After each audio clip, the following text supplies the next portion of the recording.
Madame, mademoiselle, monsieur, bonjour et bienvenue dans ce magazine où nous partons à la découverte de ce mal du XXe siècle qu'est le burn-out. Et pour en parler, je suis toujours heureux d'accueillir Isabelle Meronex. Bonjour. Bonjour. Alors Isabelle, nous avons dans un magazine précédent abordé la thématique de la phase du deuil, au moment où voilà, le médecin nous met en congé, en arrêt maladie.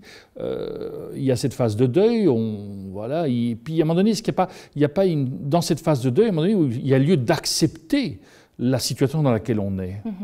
Donc, je dirais que c'est vraiment la phase la plus importante qui est, ok, je lâche, donc tout le processus de je lâche, tout, voilà, le regard de l'autre, ce que pensent les autres, le fait que je ne suis pas mon travail et j'accepte que je suis en épuisement et je vais enfin vraiment prendre soin de moi.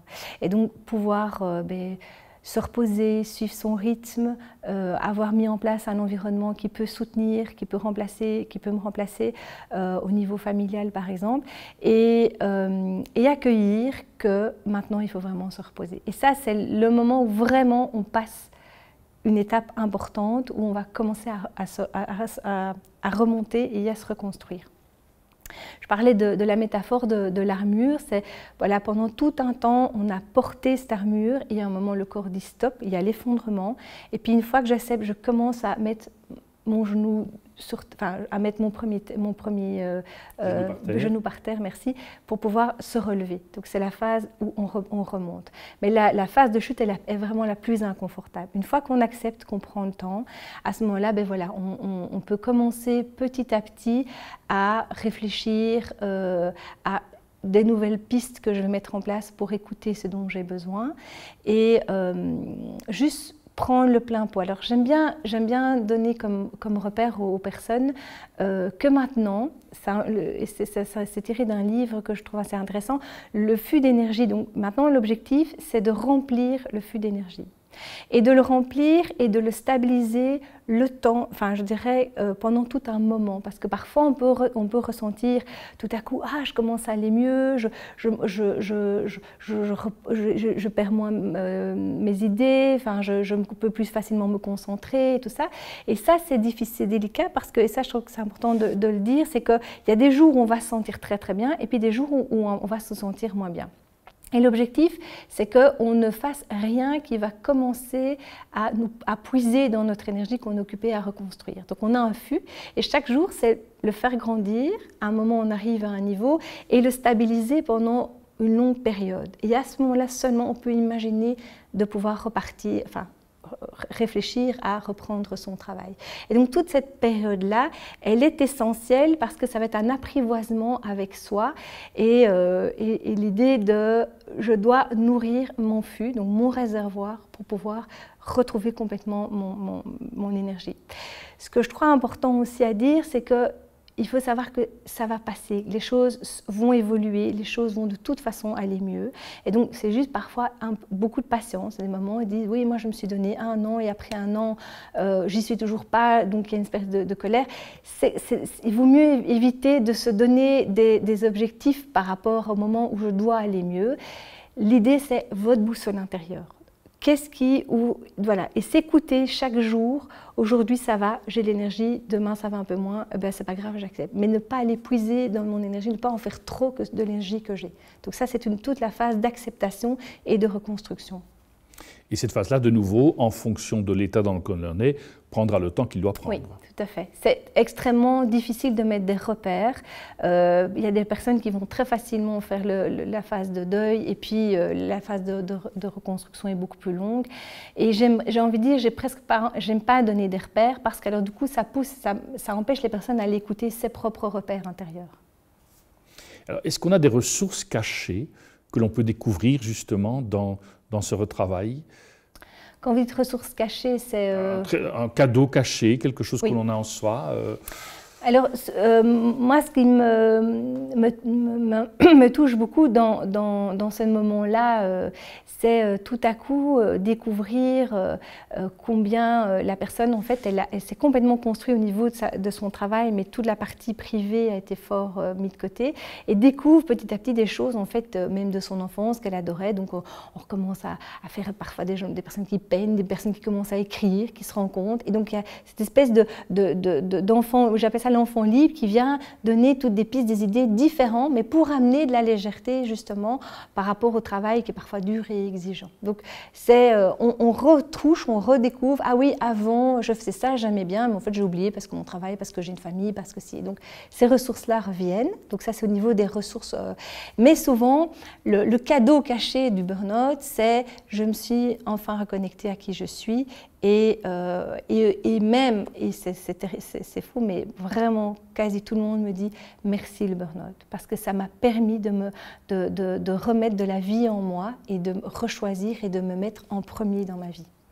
Ça rejoint un peu cette fameuse phrase de l'auteur, du romancier Christian Bobin, qui dit « ce n'est pas l'événement qui fait la vie, c'est la manière dont je vis l'événement qui fait la vie ». Et donc, quelque part, c'est de se dire, soit le burn-out, on peut se dire, voilà, je ne m'en sors pas et tout, ou de dire, mais non, finalement, le burn-out va me permettre de rebondir sur autre chose, oui, si je vous entends bien. Tout à fait, tout à fait. Moi, vraiment, je fais le lien avec une renaissance. C'est vraiment le travail d'une renaissance à soi, et que si on tombe en burn-out, c'est qu'on était à côté de son chemin, à côté de soi, dans un uniforme, dans une espèce de machine qui fonctionnait, et donc le dire maintenant je renais à moi, donc il y a vraiment cette idée d'espoir que moi je le vois au niveau de l'individu mais au niveau de la société.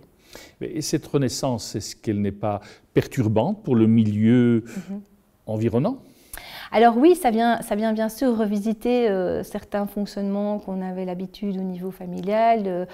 Bien, on va revisiter sa relation avec ses parents, on va revisiter sa relation avec son couple, avec ses enfants, par rapport à ce que doit être le travail ou pas. Bien, effectivement, ça vient amener un changement qui va déséquilibrer, mais qui va aussi permettre autre chose et permettre quelque chose de peut-être plus souple, plus dynamique et plus fluide pour la famille, ça c'est évident. Et là, je pense que ça, on l'abordera après, vraiment aussi parler de l'environnement qui vit une personne, enfin, des gens qui accompagnent les personnes qui sont là, présents, un conjoint, un enfant, ou qui voient que comment être par rapport à une personne en burn-out.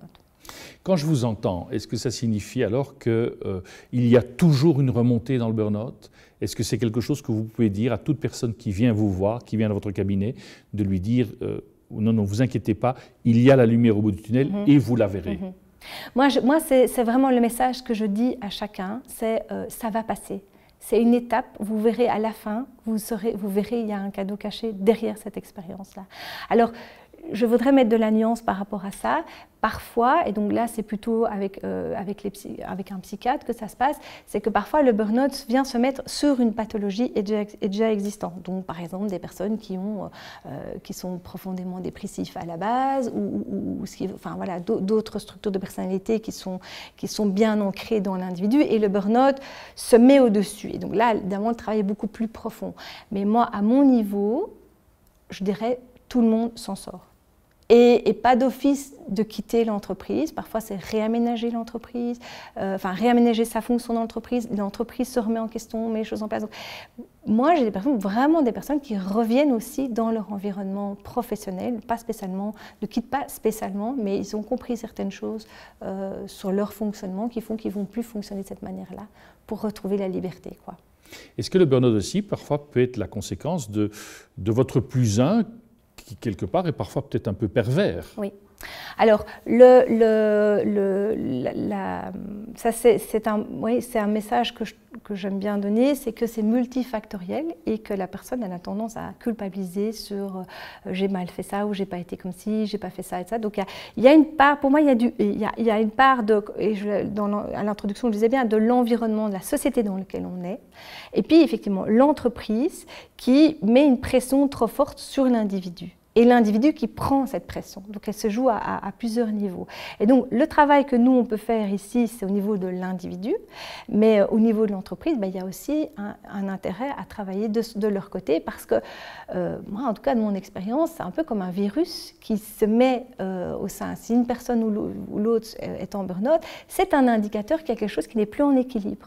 Et donc c'est intéressant de la part de l'entreprise de mettre en place des choses aussi, parce que ça peut vraiment, enfin, je dirais, très très vite avoir des répercussions sur toute l'entreprise.